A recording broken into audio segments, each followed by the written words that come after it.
Hello everyone, welcome back to G Tech Poly. कैसे हैं दोस्तों आप सभी? उम्मीद करते हैं बहुत अच्छे होंगे एंड अपने एग्जामिनेशन की तैयारी बहुत अच्छे से कर रहे होंगे।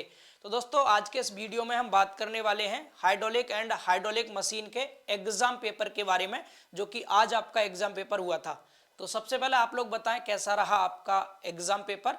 मैंने पेपर देखा, मुझे बहुत अच्छा लगा देखकर, क्योंकि पूरा ही पेपर आपका हमारी रिवीजन क्लास जो हुई थी उसमें से ही पूछा गया है।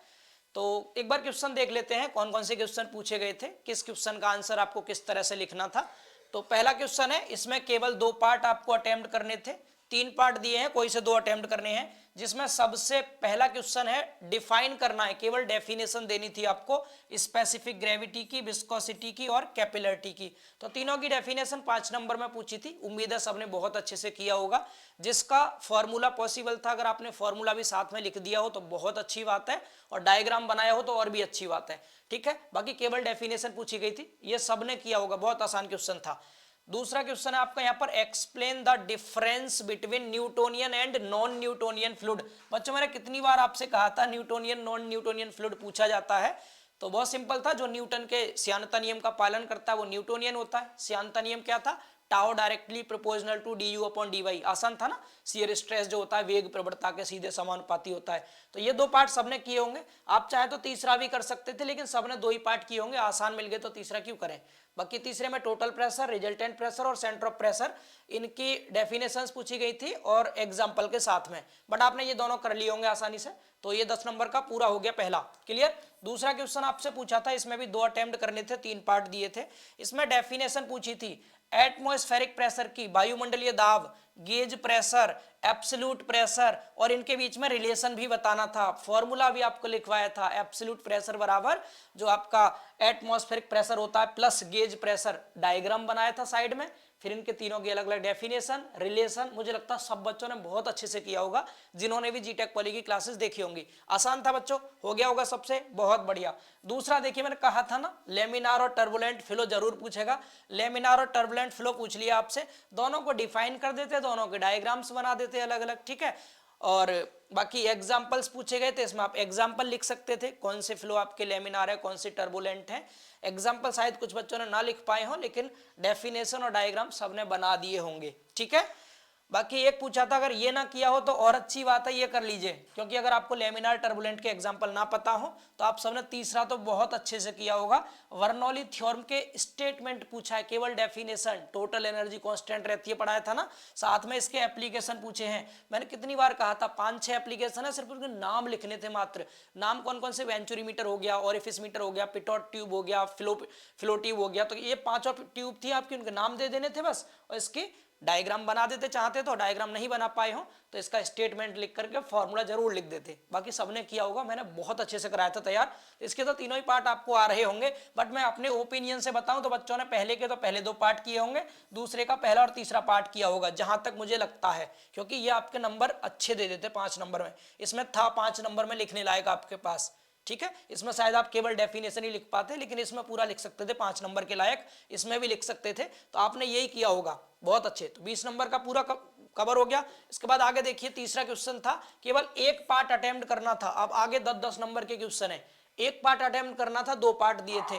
भाई आपसे कहा था ना ओरिफिस मीटर पढ़ के जाना, ओरिफिस मीटर पढ़ के जाना। डायग्राम भी बनवाया था, बीच में छोटा सा छेद होता है उसे ओरिफिस कहते हैं, छेद वाली प्लेट को ओरिफिस प्लेट कहते हैं। इसके द्वारा विसर्जन मेजर करें तो उसे ओरिफिस मीटर कहते हैं। डायग्राम बनाया होगा सबने, इसके फॉर्मूला भी लिखा होगा आपने, इसके डिस्चार्ज का Q बराबर, फॉर्मूला आराम से लिखा होगा जो वेंचुरी मीटर का है वही ओरिफिस मीटर का था, Q बराबर C के अंडर रूट H, है ना, और H बराबर XS-1। अगर लिखा हो तो बहुत अच्छी बात है, नहीं लिखा हो फॉर्मूला तो आपने ये क्या होता है बताया होगा, डायग्राम बनाया होगा, इसके पार्ट्स को आपने बहुत अच्छे से समझा दिया होगा। तो इसका वर्किंग प्रिंसिपल आपको समझाना था डायग्राम बना के, और बाकी आपको यहाँ पर how it is different from venturimeter, ये वेंचुरीमीटर से कैसे डिफरेंट है आपको बताया था। कम जगह घेरता है, ये कम कॉस्ट का होता है, तो सबने लिखा होगा, बहुत इंपॉर्टेंट था। 10 नंबर के लायक आपको लिख के आना था बच्चों, और मैंने पढ़ाया था उतना आपको बहुत अच्छे से। उम्मीद है सबने किया होगा, बहुत अच्छा क्वेश्चन पूछा गया था। ये नहीं हुआ हो तो ऐप पर हमने पढ़ाया था यूनिफॉर्म और नॉन यूनिफॉर्म फ्लो किसी भी ओपन चैनल के लिए, ठीक है। और चेजी फार्मूला, मैनिंग फार्मूला, ये तो मैंने रिवाइज भी कराए थे आपको बहुत अच्छे से। डिस्चार्ज के लिए चेजी फार्मूला बी बताया था आपको, बी बराबर बताया था ना, क्या बताया था? बी बराबर अंडर रूट में 2GH होता है, बाहर सी लेते हैं, सी अंडर रूट 2GH। इसके अलावा नहीं सॉरी, चेजी फॉर्मूला में आपका B बराबर सी अंडर रूट MI था, I think so, may be शायद यही था। ठीक है, तो ये वाला फॉर्मूला सबने लिखा होगा, मैनिंग फॉर्मूला भी लिखा होगा आप सबने, अगर ये किया हो तो। बाकी ये कर सकते थे, बहुत सिंपल था, लेकिन चेजी और मैनिंग फार्मूला भी आप कर सकते थे। वेलोसिटी का, वेलोसिटी से जब आप डिस्चार्ज निकालते, क्यू बराबर आपका ए बी होता है, तो ए और बी की वैल्यू रख देते सी अंडर रूट MI, हो गया काम। यहाँ पर इन टर्म को आप अच्छे से डिफाइन कर देते, कौन सा टर्म क्या है। ठीक है, तो ये समझाए गए थे आपको, बाकी पेपर आसान था काफी। तो ये भी कोई सा एक करना था, दोनों में से दोनों क्वेश्चन आपको कराए गए थे। आगे देखिए, इसमें भी एक पार्ट पूछा गया है। कौन सा पार्ट किया था आप सबने हाइड्रोलिक पंप के बारे में किया होगा। ये जंप नहीं होगा, या पंप होगा। ठीक है भाई, मिस्टेक लिख दिया यहाँ पर, हाइड्रोलिक पंप होना चाहिए था यहाँ। State its effect on the fluid flow पर इसका क्या इफेक्ट पड़ता है। अगर ये नहीं किया हो तो कोई दिक्कत नहीं, आप ऊपर वाला कर सकते थे। यहाँ पूछा आपसे fluid flow through pipe in series. अगर दो तरह के आपके पाइप में फ्लो बताए थे, एक सीरीज और एक पैरेलल, तो आपने जो भी किया हो, ऐप पर बहुत अच्छे से पढ़ाया था, यूट्यूब पर शायद इसका रिवीजन नहीं कराया था, लेकिन ऐप पर करा दिया था ये बहुत अच्छे से। फ्लूइड फ्लो जब पाइप सीरीज में लगे हुए उनमें हो रहा है। ठीक है, इसके अलावा जो पैरेलल फ्लो होता है पाइप के अंदर, उससे ये कैसे अलग है, किस प्रकार से डिफरेंस है, आपको ये समझाना था इसमें। बोलिए, क्लियर है सब बच्चों को? बहुत अच्छे। बाकी हाइड्रोलिक पंप लिखना था यहाँ पर आपको, और फ्लूइड पे इसके क्या इफेक्ट पड़ते हैं। हाइड्रोलिक पंप तो बहुत अच्छे से आपको पढ़ाया गया था, इसके सभी पार्ट्स आपको बहुत अच्छे से समझाए थे हमने, तो वो किया होगा बच्चों ने। ठीक है, बाकी कुछ बच्चों को थोड़ी दिक्कत आई होगी जिन्होंने स्टार्टिंग से नहीं पढ़ा था HHM, लेकिन कोई नहीं, इसमें से एक पार्ट आप कर सकते थे, कुछ ना कुछ जरूर किया होगा आपने इसमें। बाकी अगला, इसमें भी एक पार्ट सॉल्व करना था। मैंने आपसे कितनी बार कहा था, न्यूमेरिकल केवल 10 नंबर में मिनिमम या मैक्सिमम 15 नंबर में पूछेगा, तो मात्र 10 नंबर में पूछा है। ठीक है ना, देखिए केवल 10 नंबर में एक न्यूमेरिकल आया था। बाकी अगर ये नहीं लिखना चाहते तो सेंट्रीफ्यूगल पंप रात ही पढ़ाया था आपको, इसका पूरा वर्किंग प्रिंसिपल समझाना था, एडवांटेज बताने थे इसके और एप्लीकेशंस आपको बताने थे इसके। ठीक है, तो ये लास्ट के 2 क्वेश्चंस में थोड़ी सी परेशानी हुई होगी बच्चों को, क्योंकि ये थोड़े से लेवल अप था, क्योंकि 10 नंबर का है, थोड़ा तो अप होना ही था। बाकी न्यूमेरिकल भी बहुत आसान पूछा गया था आपसे, कर सकते थे। ठीक है, आपको यहाँ पर दे रखा था what is the flowing through a pipe of 5 centimetre diameter दे रखा था, गेज प्रेशर की वैल्यू दे रखी थी। ठीक है, मीन वेलोसिटी आपको दे रखी थी इसमें, टोटल हेड या total energy per unit weight आपको यहाँ पर आगे दे रखा था, cross section which is 5 metre above the datum line, datum line से 5 मीटर ऊपर है, हाइट दे रखी थी यहाँ पर, तो आप आराम से निकाल सकते थे इसमें। ठीक है, कोई नहीं, आपने सेंट्रीफ्यूगल पंप किया हो तो और अच्छी बात है, आप चाहे जो क्वेश्चन कर सकते थे। तो काफी हद तक पेपर आसान है, जिनमें से शुरू के जो आपके 3 क्वेश्चन हैं, यानी शुरू का 30 नंबर का तो बहुत ही आसान पूछा गया था।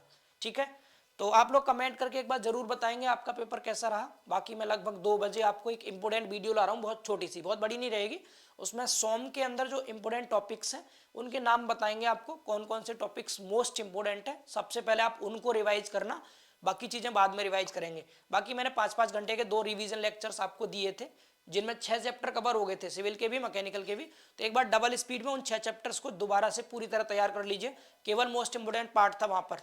उन्हें कवर करने के बाद मैं भी आपको एक वीडियो 2 बजे दूंगा, लगभग हो सके तो लाइव ही आ जाएंगे, तो उसमें आपको इंपोर्टेंट टॉपिक समझा देंगे सभी चैप्टर्स के। ठीक है, तो उनको भी आप एक बार रिवाइज कर लेंगे। बाकी मैं भी कोशिश करूंगा मैराथन सेशन एक ले लूं, क्योंकि 3 चैप्टर हमारे बचे थे रिवीजन के लिए, तो उन्हें हम शाम को रिवीजन में कर लेंगे। ठीक है, तो कमेंट सबको करना है, अपना फीडबैक देना है कैसा रहा आपका एग्जाम पेपर। चलिए, तो मिलेंगे बहुत जल्द अपने अगले वीडियो लेक्चर में, तब तक के लिए बाय बाय, टेक केयर।